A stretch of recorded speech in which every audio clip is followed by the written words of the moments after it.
अस्सलामु अलैकुम वरहमतुल्लाहि वबरकातुहू। नहमदुहु व नुसल्ली अला रसूलिहिल करीम। अम्मा बाद फ़क़द क़ाल अल्लाहु तआला फ़ी महकमि तंज़ील। अऊज़ु बिल्लाहि मिनश शैतानिर रजीम। बिस्मिल्लाहिर रहमानिर रहीम।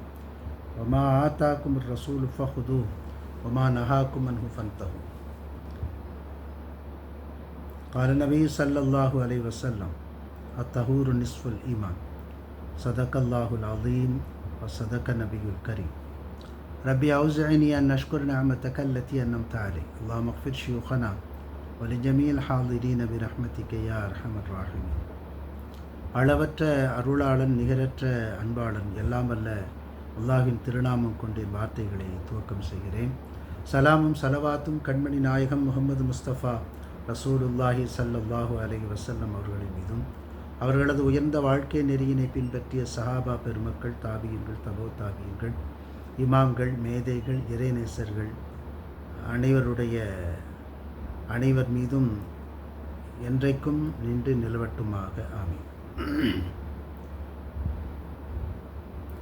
அன்பிற்குரிய அல்லாஹ்வின் நல்லடியார்களே, தாய்மார்களே, சகோதர சகோதரிகளே, நபிகள் நாயகம் ஸல்லல்லாஹு அலைஹி வஸல்லம் சொன்னாங்க, 3 விஷயங்களை மறுக்காதீர்கள். ஒன்று பால், இன்னொன்று தலையணை, இன்னொன்று நறுமணம். இந்த 3 விஷயங்களை நபிகள் நாயகம் ஸல்லல்லாஹு அலைஹி வஸல்லம் வேண்டாம் என்று மறுத்ததில்லை. குறிப்பாக நறுமணம். அந்த நறுமணம் திரும்ப திரும்ப பயன்படுத்துகிற காரணத்தினாலே ஒரு பொது பேச்சு ஒன்று இருக்கிறது, முஸ்லிம்கள் குளிக்க மாட்டார்கள் என்பது. அப்படியல்ல, அவர்கள் குளித்த பிறகும் நறுமணம் பூசுவார்கள் என்பதுதான் நடப்பு செய்தி.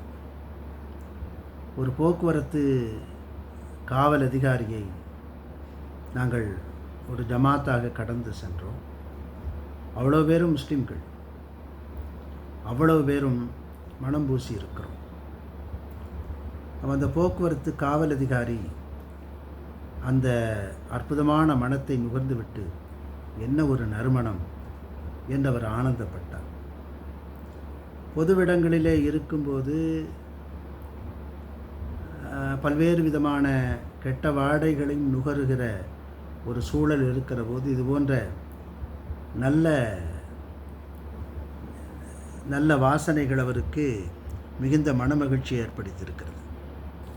அதனால்தான் அவர் மிகுந்த சந்தோஷத்தை வெளிப்படுத்தினார்.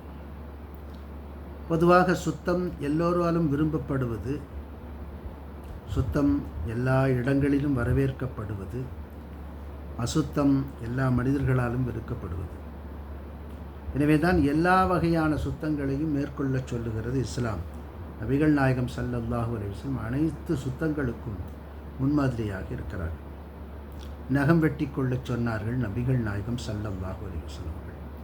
பல் துலக்கச் சொன்னார்கள் நபிகள் நாயகம் ஸல்லல்லாஹு அலைஹி வஸல்லம். பல் துலக்குவது எந்த அளவிற்கு கடுமையாக சொல்லியிருக்கிறார்கள் என்றால், என் உம்மத்திற்கு, என் சமூகத்திற்கு கட்டாயம் சிரமம் ஏற்படுத்தும் என்று நான் கருதி இருக்காவிட்டால் இதை ஒரு கடமையாக நான் ஆக்கியிருப்பேன், கடமைகளில் ஒன்றாக சேர்த்திருப்பேன் என்று நபிகள் நாயகம் ஸல்லல்லாஹு அலைஹி வஸல்லம் சொன்னார். அந்த அளவிற்கு அழுத்தமாக சொல்லப்பட்ட ஒரு நபி வழி பல் துலக்குவது. அதுபோல குளிப்பது, கடமையான நேரங்களிலும் இன்ன பிற நேரங்களிலும் குளிப்பது, மிக குறிப்பாக ஜுமாவுடைய தினத்திலே குளிப்பது. பல்வேறு வேலைகளிலே ஈடுபட்டு வருகிற அந்த நபித்தோழர்கள் வேர்வையோடும் அதனுடைய நாற்றத்தோடும் ஒருங்கிணைந்து இறைவனை வணங்குவது என்பது அவ்வளவு நல்லதல்ல என்கிற காரணத்தினாலே அதை குளிக்கும்படி அதை நடைமுறைப்படுத்தினார்கள் நபிகள் நாயகம். அந்த தண்ணீருக்கு சிரமம்.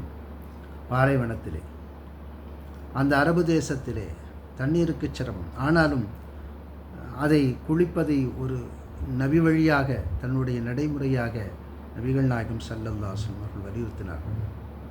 அங்க சுத்தி என்கிற ஒவ்வொரு தொழுகைக்கும் இன்ன பிற நேரங்களிலும் குளிப்பது, நறுமணம் பூசிக்கொள்வது, தாடி தலைமுடியை அலங்கரித்து கொள்வது, உடையை நேர்த்தியாக அணிவது, ஒரு ஒழுங்கோடு. ஆண்கள் இப்படித்தான் ஆடை அணிய வேண்டும் என்று ஒரு ஒழுங்கு இருக்கிறது, பெண்கள் இப்படித்தான் ஆடை அணிய வேண்டும் என்று ஒரு ஒழுங்கு இருக்கிறது. அந்த ஒழுங்கோடு ஆடை அணிவது, நகம் வெட்டி கொள்வது, தலை சீவிக்கொள்வது, உடலில் இருக்கிற தேவையற்ற முடிகளை களைந்து கொள்வது. இதெல்லாம் ப்ரைவேட் ஏரியா, அது யாரும் பார்க்க போவதில்லை. ஆனாலும் கூட மார்க்கம் சொல்லுகிறது, நபிகள் நாயகம் ஸல்லல்லாஹு சொல்கிறார்கள், அதையும் சுத்தமாக வைத்திருங்கள் என்று. சுருக்கமாக சொல்ல போனால், ஒரு இறை நம்பிக்கையாளர் முஸ்லீம் எல்லா கணங்களிலும் சுத்தமாக இருப்பான். அவனுடைய சொல்லும், அவனுடைய செயலும், அவனுடைய உடலும், அவனுடைய உடையும் எல்லாமே சுத்தம். சுத்தத்தின் மறுபெயர் இறை நம்பிக்கையாளர். இறை நம்பிக்கையாளன் என்றால் சுத்தமானவன் என்று பொருள் கொள்ளத்தக்க விதத்தில் அமைய வேண்டும் என்பதுதான் நபிகள் நாயகம் ஸல்லல்லாஹு நோக்கமாக இருந்தது. எனவே அவர்கள் நறுமணம் பூசுகிறார்கள் என்பதற்காக குளிக்காமல் இருக்கிறார்கள் என்று எதிரர்த்தம் கொள்ளக்கூடாது. அவர்கள் குளித்துவிட்டு அதற்கு பிறகும் நறுமணம் பூசுகிறார்கள். குளிப்பதே ஒரு சுத்தம் என்று சொன்னால், அதைவிட சுத்தமாக நறுமணம் பூசிக்கொள்கிறார்கள். திருமறையிலே ஒரு வசனம் வரும், நூறுன் அலா நூறு, ஒளிக்கு மேல் ஒளி. அதுபோல சுத்தத்திற்கு மேலே சுத்தம். படுசுத்தமாக பரிசுத்தமாக ஒரு இறை நம்பிக்கையாளன் இருக்க வேண்டும் என்கிற நபியின் நடைமுறை தான் இன்றைக்கு உலகில் இருக்கிறது. எனவே முடிந்த வரைக்கும் நாமும் சுத்தமாக இருப்போம். நம்மை சூழ எல்லா மக்களையும், எல்லா இடங்களையும், எல்லா சூழ்நிலைகளையும் சுத்தமாக்கி வைப்போம்.